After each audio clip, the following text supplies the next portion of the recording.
Efendim, şu an terörle mücadele için, sınırlarımızın güvenliği için Elbap'ta bulunan jandarma, kara kuvvetleri unsurlarımızı ziyarete geldik.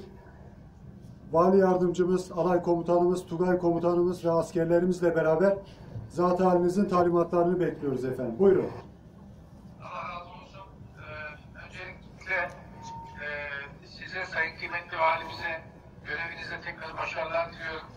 Görev alır almaz orada Elbap'ta, o bölgede oranın sükûnü için, huzuru için milletimizin vicdanını oraya yansıtan bütün kahramanlarımızı ziyaret etmenizden dolayı çok tebrik ediyorum sizi. Orada bulunan gerek jandarmamıza, gerek kara kuvvetleri unsurlarımıza, gerek bütün arkadaşlarımıza, bütün kahramanlarımıza selamlarımı, muhabbetlerimi ve sevgilerimi iletiyorum. Ve orada yaptıkları görev aslında hem ülke olarak göğsümüzü kabartıyor ama başka bir şey daha gerçekleştiriyor. Bütün dünyaya vicdanlı nasıl hakim olabileceğini ve bütün dünyaya aslen huzursuzluğun nasıl huzura dönebileceğini ifade ediyorlar.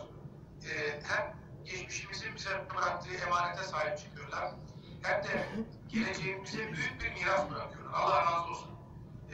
Her birine, hem milletimizin hem de bizlerin duası sonsuzdur. Allah'a şükürler olsun.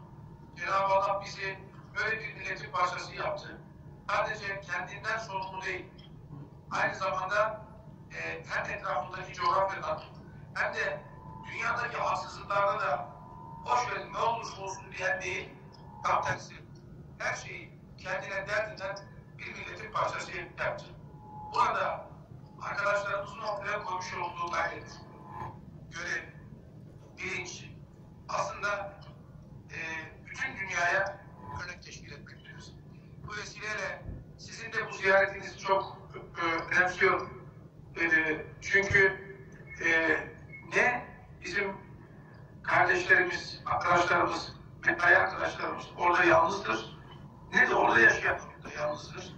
Bunu çok net bir şekilde ifade eden bir adım attınız. Sayın Bakanım, yoğun programınıza rağmen bize vakit ayırdığınız için, Sayın Cumhurbaşkanlığımızın liderliğinde bizlerin hep arkasında olduğu için teşekkür ediyor, saygılar sunuyoruz efendim.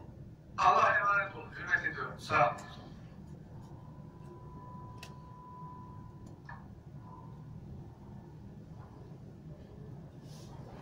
Evet.